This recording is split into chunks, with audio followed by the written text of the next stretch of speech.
This is your upfront spoiler alert for a full review of Renegade Nell, spoilers included. This is a new series on Disney Plus. I've now gotten through all 8 episodes, just released a few days ago, and it was better than I expected. Now, it's not perfect, so I'm going to tell you about the things I didn't like, but first I want to tell you about what I did like.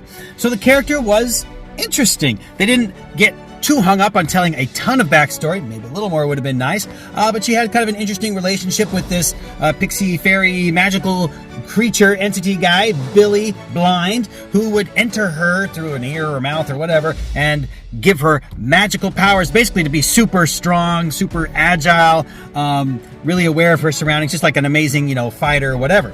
But one of the complaints out there is that, well, she didn't earn that, so she's kind of a Mary Sue, right? She's overpowered. But that's not true, because anytime she didn't have that magic with her, that guy who was helping her, she wasn't strong at all. She was just a normal person and could get beat up just like anybody. And her moral character was, I wouldn't say was any better than most per se, other than she kind of learned through experiences to appreciate more the plight of the common people, because she tried to sort of remain outside of it, above it, if you will, but not like a lady would, but just sort of like outside of it, like a renegade would, right? But that didn't really work either. Eventually she gets sucked back in and she has to find her own place in society. So I like the way the story progresses. Now, the magic element was pretty cool. The bad guys were like straight evil. Like conjuring demons and possessions of magic and all kinds of crazy symbols and stuff, and so they're pretty bad.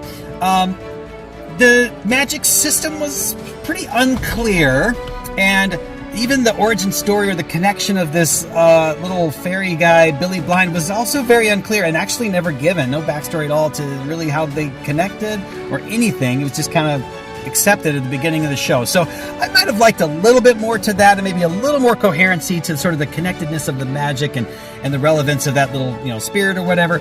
And the bad guy tries to ask that question at one point, and he doesn't get any kind of answer, even though he's happy to monologue like crazy for everybody else. The bad guys actually were pretty good, though. They were entertaining. Thomas I probably liked the least. He was the guy who was kind of a jerk, nitwit, and he ended up being very manipulatable. He was manipulated quite a bit, and killed his own father and killed Nell's father. Really kind of a scumbag. And I don't know that he really learned his lesson. Somehow he and his sister are allowed to run off at the end, not to face justice, but to live on the run, I guess. But in all, I would say there's a few things that get sort of forced in there that I hate it when writers do that, because I don't think it was necessary for the story. I'm not going to get into the specifics. You can watch it and guess what those are, but overall the story wasn't terribly hampered by it. So I appreciate that, and I appreciate Disney Plus taking chances and trying new things. I appreciate original content. It doesn't all have to be from an existing franchise that you purchased from somewhere. Yes, make existing content, make new content. We want to see more of that. Some of it's going to be great, some of it maybe it's going to be terrible, and some of it's in between. That's okay. Take risks, take chances, Disney. Let's find new franchises, create new ones, and see where they go. What do you guys think? Do you agree? Did you like it? Did you hate it? Post in. Don't forget to subscribe for more Disney Plus content reviews.